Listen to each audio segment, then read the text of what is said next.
انہوں نے سن لیا آپ کا یہ میٹرکس نہیں جناب اسپیکر، آپ یہ as a leader of the opposition, میں کوئی غیر ضروری بات نہیں کر رہا، میں بالکل اس بل کی ٹیکنیکلٹیز کے اوپر بات کر رہا ہوں۔ ٹھیک ہے، لہٰذا جناب اسپیکر یہاں پہ آپ یہ پیرامیٹر دیکھیں، یہ نہ ہو کہ آپ نے اپنی منمانی کر لی، کیونکہ آپ کا انٹیریئر منسٹر ایک زمانے میں چیف منسٹر پنجاب تھا، اس نے اپنا خانچہ مارا، 450 کی گندم امپورٹ کی، آپ کے اس پہ کمیشن مارا۔ بات بل کے اوپر نہیں سر، وہ بھی اسٹیٹ رون انٹرپرائزز ہیں، یہ پاسکو آپریشنز ایٹسٹرا کیا ہیں؟ یہ اسٹیٹ انٹرپرائزز نہیں ہے، کیا ہے یہ؟ کوئی آپ کا تحصیل ٹی ایم او افسر تو نہیں ہے؟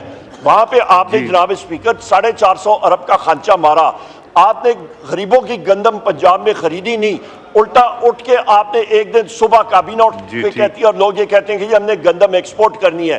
خدارا آپ کا پیٹ ہے، آپ کے پیٹ میں جہنم کی آگ جل رہی ہے، کب آپ پورا کریں گے کرپشن؟ کب آپ جان چھڑائیں گے کرپشن سے؟ اس طرح نہیں ہو سکتا۔ جی کھولیں۔ انسسٹ کرتے ہیں کہ یہاں پہ ایک طریقہ کار سے ہونا چاہیے، اس کو ہم نے نوٹ آف ڈسینٹ ڈالا ہے کہ یہ پاسبل نہیں ہے کہ ٹریجری ممبرز اراکین اور اپوزیشن کے وہ ان امینڈمنٹس کو صحیح طرح ڈائجسٹ کر سکیں اور اس پہ ڈیبیٹ کر سکیں اور صحیح طریقہ کار سے ہاؤس کے سامنے لا سکیں۔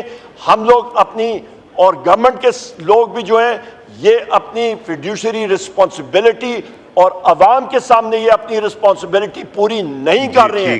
یہ اپنے دل پہ ہاتھ رکھیں، جو اوتھ انہوں نے لیا ہے as member of the national assembly, یہ اپنی ڈیوٹی پوری نہیں کر رہے ہیں، یہ ڈنڈی مار رہے ہیں، یہ اپنے ساتھ فریب کر رہے ہیں۔ اس چیز کو ہم لوگ ریجیکٹ کرتے ہیں جناب اسپیکر، اور یہ بل ہمارا یہاں پہ فلور آف دا ہاؤس پہ بھی میں کہتا ہوں ہمارے 4 ممبران بشمول میرے 3 اور ممبران ہیں، شاہرام خان صاحب یہاں پہ موجود ہیں، یہاں پہ مبین عارف صاحب موجود ہیں، اور یہاں پہ محمد علی سرفراز صاحب بھی موجود ہیں۔ یہ ہمارے 4 ممبران ہم نے اس کے ساتھ اوپنلی ڈسینٹ کی ہے، یہ ریکارڈ کا حصہ ہے، اور یہ پاکستان میں چور بازاری ہم لوگ برداشت نہیں کریں گے جناب اسپیکر۔ ہمیں معلوم ہے یہ کرپٹ گورنمنٹ ہے، ہمیں آپ کا پوائنٹ آ گیا۔ مائک کھولیں۔ یہ میرا مائک آن کر کے میں اپنی آپ کا پوائنٹ آ گیا، اب تو ہاؤس نے فیصلہ کرنا ہے نا۔ میں آخری بات ہاؤس فیصلہ کرے گا کہ کیا ہوگا، کہ آپ کی بات مانی جائے گی۔ جناب اسپیکر میں یہ چیز ریکارڈ پہ لانا چاہتا ہوں کہ ہماری پارٹی سنی اتحاد کونسل، ہماری پاکستان تحریک انصاف اور ہمارے ایسوسیٹڈ ممبرز انڈیپینڈنٹس، ہم لوگ یہ گورنمنٹ کی چور بازاری کو ہر جگہ پہ ہم لوگ اپوز کریں گے۔ چوروں کی حکومت ہے اور ہم لوگ اپوز کریں گے۔